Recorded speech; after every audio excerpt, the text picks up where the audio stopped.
is Dr. John Yanovitch, and I'm an associate professor of philosophy at Molloy College in Rockville Center on Long Island. One of the classes that I'm responsible for teaching is a class entitled Zen and Now. It's a class that I brought with me when I first came to the college. I'd like to give you a story, or what we call a mondo, that comes out of the Zen tradition. It's a story that I think is terribly important, and it has a great deal to say about what's important in Zen and how we can perhaps form a foundation for bringing Zen and Zen philosophy into our lives. It's the story about a man who was walking in the forest one day. He's having an enjoyable time looking at everything in the forest, enjoying the good weather, and just moving along in his direction. However, he comes upon a tiger. The tiger begins to chase him, and he runs for his life. He, the man, runs for his life. And he comes to the edge of a cliff, and just before the tiger is about to pounce on him, he jumps off the end of the cliff, and he catches onto a vine that's hanging over the cliff's edge. And as he is swinging on the vine below the edge of the cliff, the tiger is above the cliff, attempting to get his paw on him and bring him up. But the man is sufficiently far down beneath the tiger so that he feels fairly safe. He looks down, however, and about 20 feet below him at the bottom of the edge of the cliff is another tiger who is attempting to come up and to take him from the bottom. So picture, if you will, please, that here is this poor individual, this poor man hanging between two tigers, a tiger above him and a tiger below him. And he feels fairly safe at that point in time. And he says to himself, well, if I can just stay here long enough, these two beasts will probably go away and I can perhaps return to safety. However, he looks to the side of him and he sees to the right side a small mouse, a white mouse, moving along the edge of the cliff and coming towards the vine. And to the left he sees a black mouse moving along the edge of the cliff and coming towards the vine. And they begin to gnaw on the vine. Now the man cannot move up the vine, and he knows that eventually if the mice gnaw totally and completely through the vine, that he's going to drop into the maw of the tiger below him. He knows he doesn't have much time left. He looks over to the side and he sees a strawberry growing from a strawberry bush coming out of the side of the cliff. He takes a look at the strawberry, he smiles, he takes it into his hand, and he eats it, and he enjoys it. We have the tiger above us, we have the tiger below us. There is no way that we can go. We can't go up, we can't go down. We have to stay precisely where we're at. And the white mouse and the black mouse are gnawing away at the vine that holds us. The white mouse is every day of our lives, this specific day, and the black mouse is every night, every evening of our lives, this specific evening. And these two mice are not going to give up. They will continue to gnaw at the vine. And eventually, we, as the man, know that we're going to fall to our deaths. However, the strawberry is presented to us.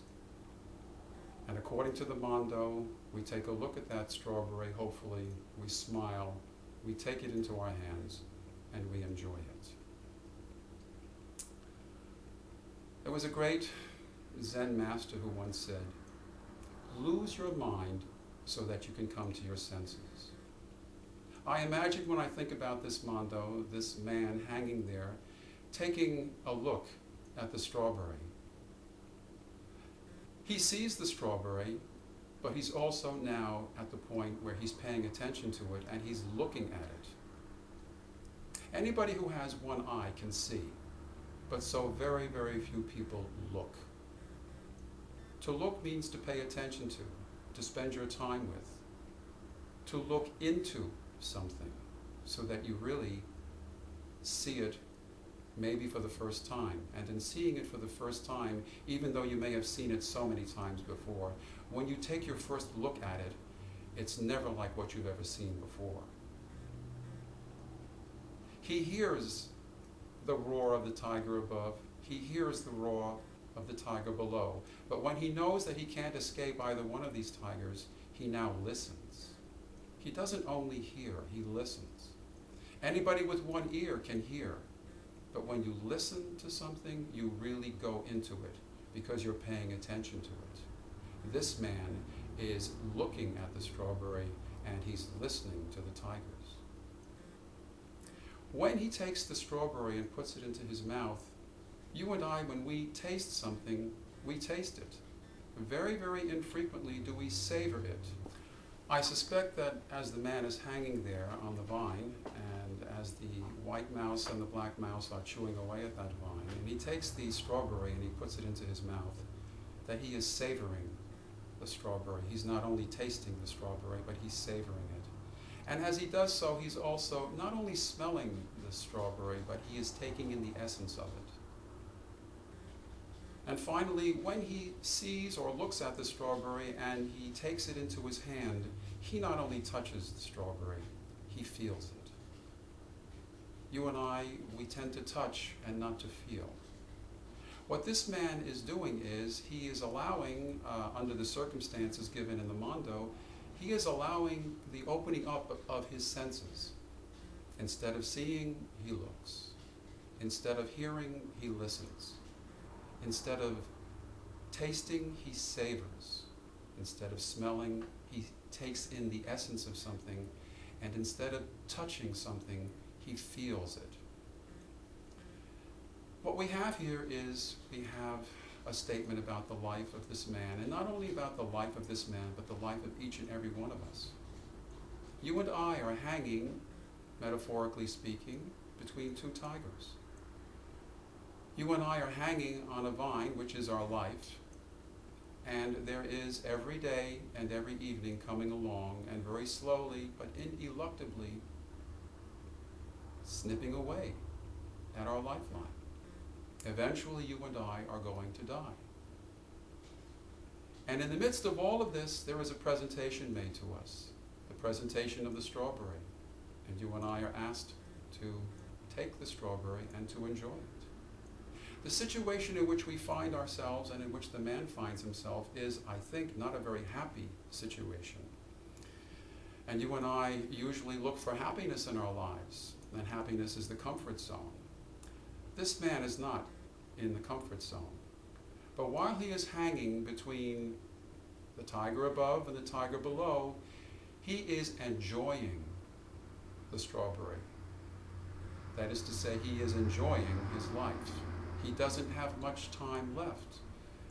Neither do we. And because he and we don't have much time left, we are called upon to take the gift that is given to us. It is the gift of the strawberry, and it is given to us in the present moment.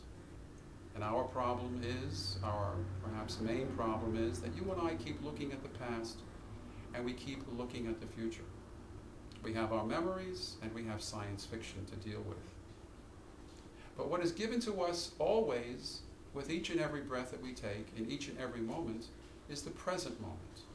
And it is called the present moment because it is a present. It is a gift. And how many times do you and I turn our back on it and we look somewhere else? This man, at this point, could turn his back on the strawberry. He could attempt to move up the vine, to move down the vine, or just to hang there and to sweat bullets and to die on the vine before the tigers even get him. The moral of the story from a Zen point of view is that he takes what is given to him in the present moment, which is this luscious strawberry. He opens up his senses and he enjoys it fully.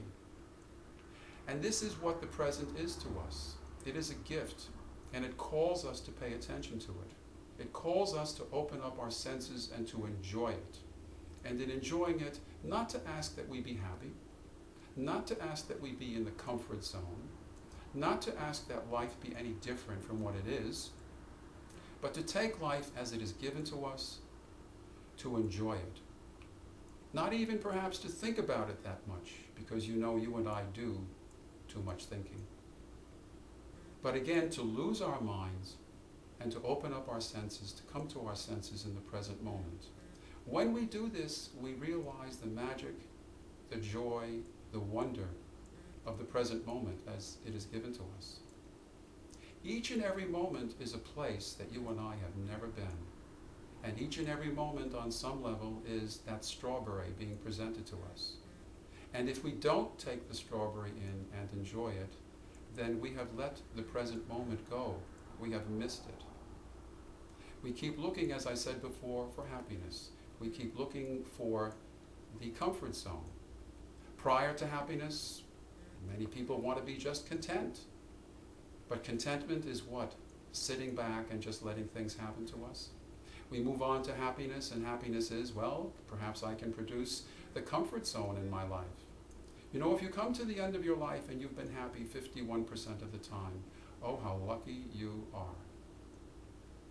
But we can always have enjoyment. And whether we are in the comfort zone or not in the comfort zone, life is always to be enjoyed. When we enjoy life, we don't ask that it be any different from what it is. We simply take the strawberry that is given to us and we relish it and we experience it in the present moment. That is enjoyment. And enjoyment is what we should be looking for in our lives and where we should be going. Enjoyment, by the way, is no place that we should really be going. Enjoyment is right now, paying attention to everything. And when you and I do that, we can begin to move beyond joy. As I said before, many people are content to be content. Most people would like to be happy. Very, very few people speak about joy. But after joy, what is there coming next? Bliss. After bliss, ecstasy. After ecstasy, rapture. Why be content to be content? Why be content to be happy? Why not enjoy it all? And knowing that you are enjoying it all, knowing that you can move on from there if you wish, and work at it, and stay in the present moment, to bliss, and perhaps ecstasy, and perhaps rapture. The tigers are there. They will never go away. The vine is your life. Hang on to it, but it's going to leave you someday. And there's always the white mouse and the black mouse who will, rest assuredly, make that come true. But don't forget also that there's always the strawberry. Always, always the strawberry to be taken in, to be enjoyed, to be relished in a moment of joy and moving on perhaps to bliss, ecstasy, and rapture. What is a life? What is this tremendous gift that you and I are living right now? What are we to say about it, if anything at all? What are we to do with it, if anything at all? I'd like to, after having told you the story about the man and the two tigers, I'd like to give you an image, perhaps that you and I can pay attention to. I'd like you to picture a razor blade, a very, very sharp, brand new razor blade with just one edge, a very, very sharp edge. And I want you to picture that along that edge there has been drizzled honey, a nice line of honey, right along, right on top of that straight edge, that razor blade. And you are holding the razor blade in your hand.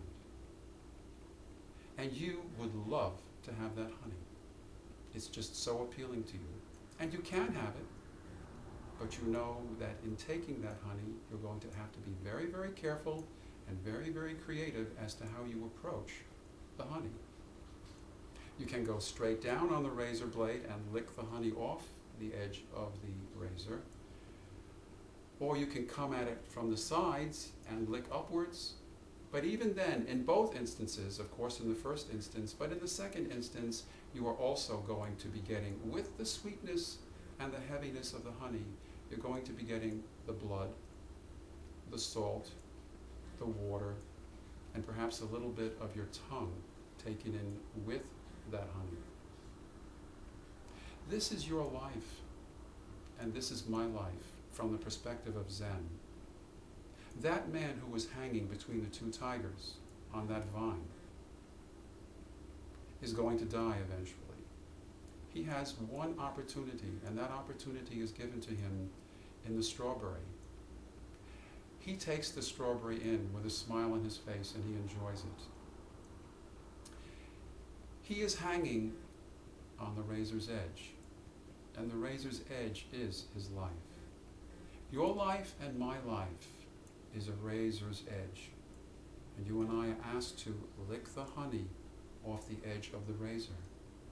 And you know that if you want the honey, you must take with it the blood, the salt, the pain, the sorrow that comes with it. This is life from the Zen perspective. It is a startling image, and yet I think it tells a deep and a very profound truth. Your life and my life are like this. We're always licking the honey. We're always wanting and needing to lick the honey so that we can be happy, so that we can be in the zone of contentment, or also happiness, the comfort zone. But when you lick the honey off the edge of that razor, you're also going to be getting the pain, the blood, and with that, there is enjoyment. Yes, that's a strange word to use under these circumstances, but what life is telling you and me is you can't have the good stuff, the sweet stuff, unless oftentimes you suffer for it and suffer through it. Nothing is purely given to you without some kind of admixture of work, effort, pain. You and I would like to have happiness. We want to be in the comfort zone. But life is always telling you and me that life is not about being in the comfort zone. It's about enjoying. It's about growing. It's about having life be for us grist for the mill of our growth. But you and I are so tied up with our lives. We're so tied up with our agenda. We're so given to our drama that our life becomes the most important thing to us. And heaven forfend that we should ever lose it, or that we must suffer with it, or that it's going to hurt us in any way. We always want life to be different from what it is. Life is never different from what it is. It is neither fair nor unfair. The tigers are always there. The mice are always there. The vine is always becoming thinner and thinner. The razor is there, and we are always licking it. And in licking it, we say our blessings are mixed. With a little bit of happiness comes a little bit of pain and suffering. Where is the happiness? Why do I have so much pain and suffering? When Buddha was asked about this, when these questions came to Buddha, he simply kept quiet. We are not here to be metaphysical about our lives. We are here, from the Buddha's perspective, to enjoy the present moment. An interesting statement, and it's one that has really helped to turn my life around, is a statement made by Charlotte Joko Beck in her first book on Zen. She says, and I quote, "Your life is none of your business." Let me repeat that. Your life, my life, is none of our business. Well, then whose business is it if it's not my business, if it's not your business? I don't know whose business it is, but it's certainly, my life is certainly none of my business. If I could give my life over to, let's say, God, or to the universe, or to some power greater than I'm certain that that power would live my life, or take my life and use my life much better than I'm doing with it. And I suspect that you might probably feel the same. Well, then what is our life about? Why do we have a life? Why are we in life? From the Zen perspective, we are in life to enjoy it all, and not to ask that it be any different from what it is. That is perhaps our greatest problem. We're always asking that life be different from what it is. And as I said before, life can never be different from what it is. The tigers are always there. The vine is always becoming thinner and thinner. And the passage of the white mouse and the black mouse are always there, nipping away at our days, nipping away at our nights, shortening our lives. Well, then what are we to do about that except, as I've said before, to stay in the present moment and to enjoy it all, and perhaps to move to bliss, or ecstasy, or rapture? What would help you and me to do this? What would help you and me to stop complaining, so that every time we lick the honey from the razor's edge and we come up with blood and salt, as well as with honey, we didn't sit there just complaining about it all? Well, How about this? To what can you say in your life, to what can you say, it's all right, it's okay?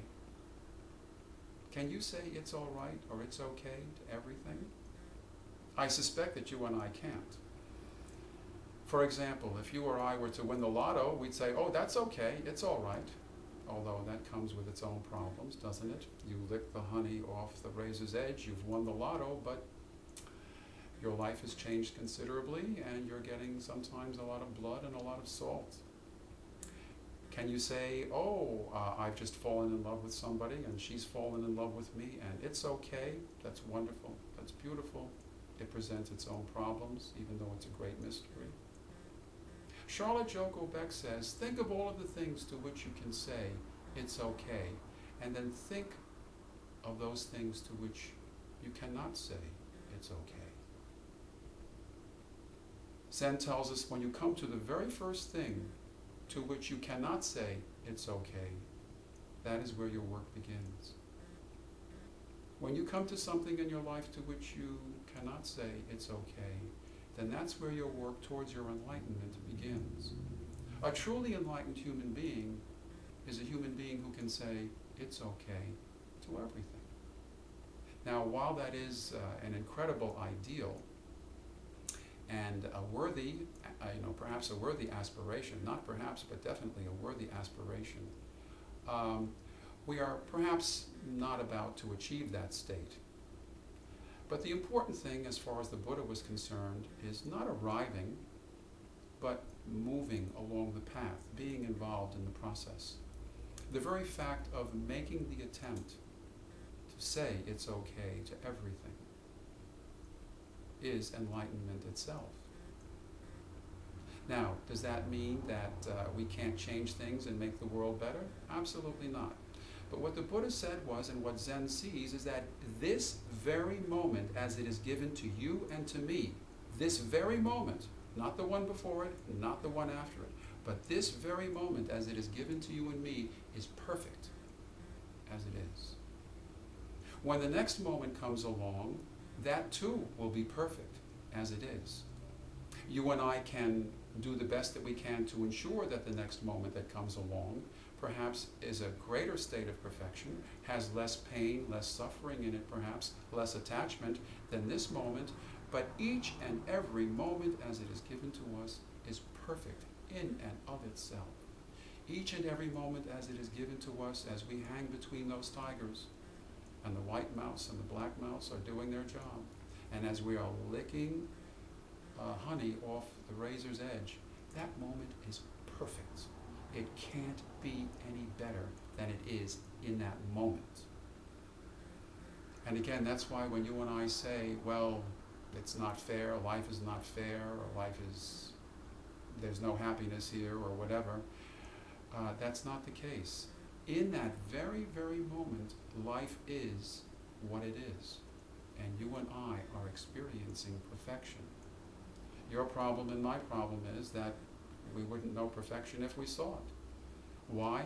Because we're seeing something. We're not looking into it. When you look into it and you go beyond the appearances of it and look into the heart and the soul and the essence of this particular experience in this given moment, it's perfect the way it is.